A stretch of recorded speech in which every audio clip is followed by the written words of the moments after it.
നമ്മൾ കൃഷി ചെയ്ത രണ്ടിനത്തിൽപ്പെട്ട ചിരക്കകളാണ് കേട്ടോ ഇന്നത്തെ വീഡിയോ. ഈ കൊട്ടി കാണിച്ചു തരുന്നതാണ് കുമ്പൻ ചിരക്ക. തെങ്ങ് ചെത്തി കള്ളെടുക്കണവരെ ഉപയോഗിച്ചിരുന്ന പാത്രമായിരുന്നു പണ്ട് കുമ്പൻ ചിരക്ക. കറി വയ്ക്കാനായിട്ട് നെഗ ഇറങ്ങണ പ്രായം, അതായത് ഈ ഒരു പ്രായത്തിൽ നമ്മൾ പൊട്ടിച്ചെടുക്കണം. ഇപ്പൊ പാത്രങ്ങളൊക്കെ പ്ലാസ്റ്റിക് ആണല്ലോ. പാത്രാക്കാനായിട്ട് ഉള്ളിലെ കുരു ഉണ്ടല്ലോ അത് കിലുങ്ങണം, അപ്പോഴാണ് പൊട്ടിച്ചെടുക്കുക. സൈഡിൽ അന്ന നീളം ചിരക്കുണ്ടല്ലോ, അതൊരു 1/2 മീറ്ററോളൊക്കെ നീളം ഉണ്ടായിരുന്നു കേട്ടോ.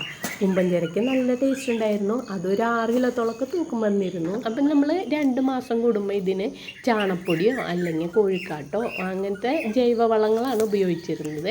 രണ്ടും ഒരേ കടകളെ ഉണ്ടായിരുന്നുള്ളൂ, പക്ഷെ ധാരാളം ചിരക്ക് ഉണ്ടായിരുന്നു. അതായത് ഇതിൻ്റെ തല ഇടയ്ക്കിട്ട് നമ്മൾ കിള്ളി കൊടുത്തിട്ടുണ്ടെങ്കിൽ പടർന്ന് ഇതേ ഷെഡ് വരെ എത്തി പെരപ്പറൊക്കെ നിറഞ്ഞു കേട്ടോ.